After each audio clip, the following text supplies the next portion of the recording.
আসসালামু আলাইকুম, শুভ সন্ধ্যা। চাঁদপুর শাহরাস্তি কোয়েল ফার্মের হ্যাচারি পক্ষ থেকে আপনাদের শুভেচ্ছা ও অভিনন্দন। তো বিকাল প্রায় 5টার প্লাস, প্রায় 6টা বেজে গেছে। তো খামারি আমার এখান থেকে কোয়েল পাখির বাচ্চা নিয়ে যাবেন নোয়াখালী থেকে। অনেকে ভিডিও থাম্বনেল দেখে বুঝে গেছেন যে নোয়াখালীতে কোয়েল পাখিটা যাচ্ছে। খামারিরা এসে দেখে বুঝে নিয়ে যাচ্ছেন 3000 পিস কোয়েল পাখি।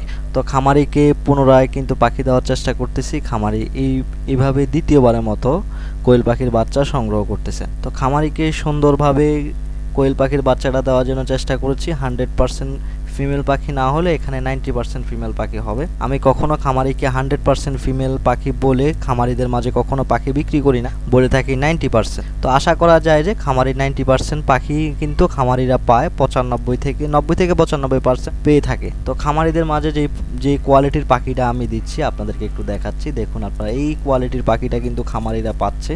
তো যারা বর্তমান সময়ে পাখি সংগ্রহ করতেছে চাঁদপুর শাহরাস্তি কোয়েল হ্যাচারি থেকে, কেননা সিজন প্রায় চলে আসছে। এখন যারা প্রফেশনালি কোয়েল খামারি তারা কিন্তু এখনই বাচ্চা সংগ্রহ করবে। দেখা যায় যে পরবর্তীতে সংগ্রহ করলে তাদের সময় লেট হয়ে যাবে। তো এখন কিন্তু খুব চাপ। আমার এখানে যারা আসেন দৈনিক 4-5 জনের পাখি দিচ্ছি। একার পক্ষে সম্ভব হয় না, সিরিয়াল করে পাখি দিতে হচ্ছে। কেননা প্রতিনিয়ত 4-5 জনের পাখি দেওয়াটা কিন্তু আসলে একটা টাফ ব্যাপার। তো এদের জন্য সিরিয়াল করতে হয়, যে আগে অর্ডার করে ওদেরকে আগে দিচ্ছি। আর যারা দেখতেছেন নোয়াখালী থেকে, আপনারা ভাববেন হয়তো নোয়াখালীতে কোয়েল খামারটা, বিষয়টা কিন্তু এমন না। এটা চাঁদপুর শাহরাস্তিতে অবস্থিত। এটা চাটখিলের পাশেই। আপনারা চাটখিল থেকে বা যারা আসবেন, যারা নোয়াখালী থেকে আসবেন, উপকূল বাস হয়ে লাকসামের উপর দিয়ে, আমরা কিন্তু লাকসামের সাইডেই, লাকসামের পার্শ্ববর্তী থানায় হচ্ছে চাঁদপুর শাহরাস্তি থানা।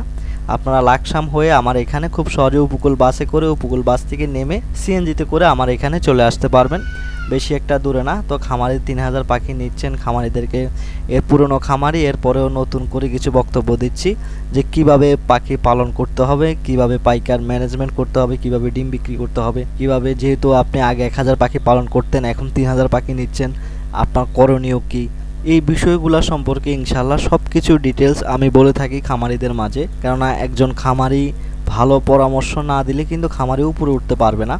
এবং কি রোগ ব্যাধি ব্যাপার স্যাপার যেগুলো বিষয় রয়েছে, টোটালি বিষয় সম্পর্কে খামারিদেরকে অভিজ্ঞ জ্ঞান দেওয়া, এটা হচ্ছে আমার দায়িত্ব।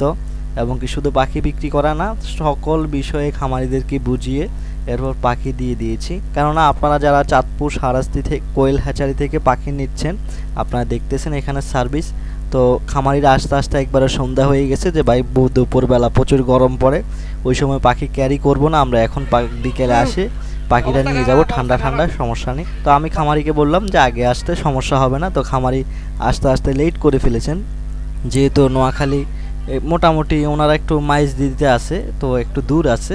তো খামারিরা আমার এখানে চলে এসে এরপর এখন নিয়ে যাচ্ছে। আর যারা দূর থেকে আসবেন, আপনারা নোয়াখালী থেকে আসবেন, আপনারা চাটখিল হয়ে আসতে পারবেন, বা লক্ষ্মীপুরের উপর দিয়ে রামগঞ্জ দিয়ে জননী বাসে করে আসতে পারবেন।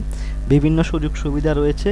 আপনারা বিশেষ করে যারা সৌমনি মাইজ দিতে রয়েছেন, আপনারা লাকসামের উপর দিয়ে আমার এখানে আসলে সবচেয়ে ভালো হয়। ওখান দিয়ে সবচেয়ে শর্টকাটে আসতে পারবেন, আপনাদের যাতায়াত এমনকি ভাড়া সেভ হবে। তো আমি সবার উদ্দেশ্যে একটা কথাই বলতে চাই, আপনারা যারা পাখি পালন করার উদ্দেশ্য নিয়ে খামার করবেন, আপনারা কিন্তু এই সময়টাই সবচেয়ে সঠিক সময়।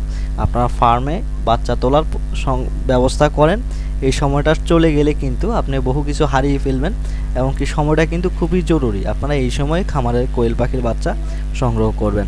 সম্মানিত তরুণ উদ্যোক্তা ভাইরা, যাদের কোয়েল পাখির বাচ্চা লাগবে স্ক্রিনে দেওয়া নাম্বারে যোগাযোগ করে কোয়েল পাখির বাচ্চা অর্ডার করবেন। আল্লাহ হাফেজ।